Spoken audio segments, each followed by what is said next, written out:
Venga, venga. Je te cherchais pour un café. Hein? Il paraît que t'es tendu. Ah bah tu t'imagines, j'arrive ici, il commence déjà à me chauffer, puis alors en plus, tu croises la mère Le Pen. Alors, c'est le beau jour la journée. Monsieur Mélenchon, comment se passe cette fin de campagne? Pardon, excusez-moi. Alors, Abruti! Ça va? Qu'est-ce qu'il y a? Je vais faire un demander, moi, t'es pas obligé de me péter mes fleurs. Hein. Ah, quel crétin encore. Poussez-moi cette vermine. Personne s'est dit, tiens, je préférerais dans une maison close qu'aller chercher les putes au coin de la rue. Voilà, j'ai jamais entendu quelqu'un me parler de ça. Sinon, vous et votre sale corporation voyeuriste et vendeuse de papier. Parce que le problème, c'est qu'elles sont dans les bois, les prostituées. Mais j'en ai rien à faire. Si vous voulez me parler de ça, vous allez trouver quelqu'un d'autre, d'accord? Non, Avec mais... moi, vous parlez de choses sérieuses. Non, Dignitas et gravitas, hein, la maxime romaine. Donc avec moi, vous parlez de politique, et vos sujets de merde, vous allez les faire avec des gens qui veulent répondre à la merde. Non, mais ce que je veux dire... Non, c'est fini. Non, mais Terminé. Vous m'avez emmené sur le terrain... Tu fermes ta petite bouche, tu me parles de politique. Moi, je te parle de médias et de ton métier pourri. Et si tout ce que tu trouves à faire, c'est de me répondre ça, tu vas faire ton interview plus loin. Bonsoir Xavier Mathieu, vous êtes le délégué CGT de Continental à Clairoy. On comprend bien sûr votre désarroi, mais est-ce que ça ne va pas trop loin? Est-ce que vous regrettez ces violences? Vous plaisantez, j'espère. Je vous On pose la regrette question. rien, Ça va. Non, attendez, qu'est-ce que vous voulez qu'on regrette? Quoi, quelques carreaux cassés, quelques ordinateurs? Faut arrêter, là, faut arrêter. Pour vous, la fin justifie les moyens. Salaud. Attendez, mais la fin, on est à 28 jours. Mais vous parlez quand même. Regardez-moi ce gros imbécile. Exactement, on ne peut pas être sénateur. Oui, monsieur, vous êtes un gros imbécile. Parce que, eh oui, mon bonhomme, on ne peut pas être sénateur et député en même temps. Oui, impoli. Et vous, vous êtes une... Et vous, qu'est-ce que vous êtes? Mais si vous dites une bêtise pour induire les gens en erreur, regardez-moi dans les yeux, vous êtes un homme?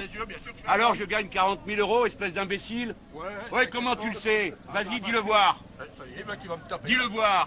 Comment tu le sais? Je te taperai pas. Tu es un crétin et c'est tout. Et en plus... Exactement, parce que vous mentez.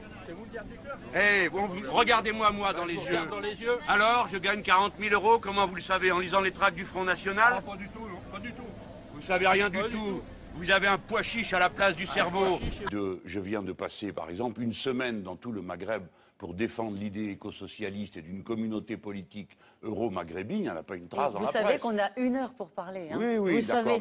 Mais commencez pas à m'arrêter au moment où je parle, s'il vous plaît. Ah, ça y est, ça commence. Oui, mais je connais trop le coup. On commence par me passer un petit portrait people, puis quand j'arrive sur le sujet, vite. Pas du tout, je vous dis juste qu'on a 1 heure pour parler de ces sujets-là. Oui, ben, bien. Alors moi, je veux pouvoir terminer si vous voulez. Donc c'est vous qui faites l'ordre de l'émission. Absolument. Jamais une faille entre nous pour vous mettre la pilée que vous méritez. Alors, Vous Marine m'avez Le Pen. entendu, madame? Voilà ce que je déclare sur l'honneur. Voilà. Nous ferons tout Restons pour, premièrement, courtois. battre M. Sarkozy et vous battre vous. Et d'ailleurs, vous ne servez à rien depuis 40 ans qu'à distiller de la haine. Voilà tout ce que vous faites. Voilà la seule utilité. Regardez-moi quand je vous parle, madame. Alors, vous pouvez tout de même accepter ça. Prendre les choses dans l'ordre si vous voulez. L'avortement. non mais monsieur Pujadas, j'ai expliqué que je ne débattrai pas avec monsieur Mélenchon. Alors, qu'est-ce que vous faites là? Ou alors Allez-vous-en. peut-être... Attendez, laissez-la c'est un petit parler. peu mon émission. Eh bien, moi, je suis là, voilà. Et on peut Jean-Luc Mélenchon, s'appuyer Daniel sur moi. Cohn-Bendit aimerait vous poser une question. Il va vous la poser tout de suite. Jean-Luc, si tu te présentes à la primaire, tu peux Monsieur la gagner. Cohn-Bendit, est-ce que vous pouvez m'appeler par mon nom et pas par mon prénom, s'il vous plaît? Nous ne sommes pas amis, vous le savez, nous ne jouons pas à la comédie. Va te faire voir. Appelez-moi par mon nom, s'il vous plaît. J'ai pas de question, je fais pas du Merci, touche-touche monsieur comme Cohn-Bendit, ça. c'est très aimable. On s'est toujours tutoyé. S'il n'a pas envie, qu'il aille tutoyer Castro et qu'il me foute la paix. Oui, vous êtes déçu de la gauche, mais... Non, attendez. Non, Moi, mais... j'ai jamais été dit que j'étais déçu de la gauche. Bah, J'ai encore déçu. rien compris, celui-là. Allez, vas-y, vous allez m'expliquer. Déception Ouais. politique. Alors là, aujourd'hui, vous dites, ça y est, je suis déçu de la politique. Non, j'ai pas dit ça. Lui. Alors, Il y a quelqu'un qui a j'ai pas compris dit. ça ici.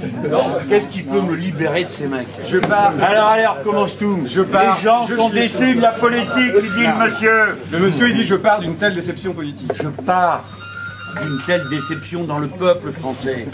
Vous l'avez pas vu, les taux d'abstention, ça vous dit rien? Je vous fais l'effet d'un homme déçu, après je m'emmerderai dans un bistrot à cette heure-ci que je serai si mieux chez moi.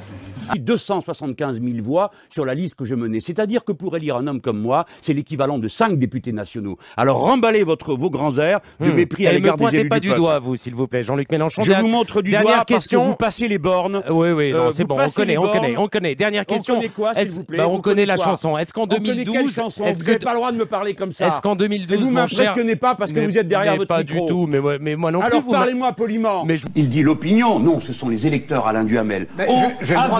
Avait tout bonnement tort. Oui. C'est-à-dire qu'à vous tout seul, qui monopolisez la parole tous les matins dans une radio. Alors qu'on vous entend jamais. Non, mais on m'entend. Mais vous, c'est tous les matins. Jamais aucune émission. Vous êtes tous les matins à réciter votre catéchisme et après vous n'avez même pas le recul de dire que vous avez pu vous tromper.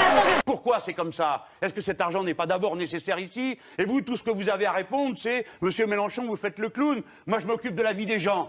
Je suis comme vous, je souffre de voir ça. Je ne veux plus vivre dans un océan de malheur. J'en ai plein d'autres, il y a des gens par terre dans la rue, en train de dormir avec des gosses maintenant, aussi qui meurent de froid. Vous aussi, je pense. Alors écoutez-moi et suivez-moi.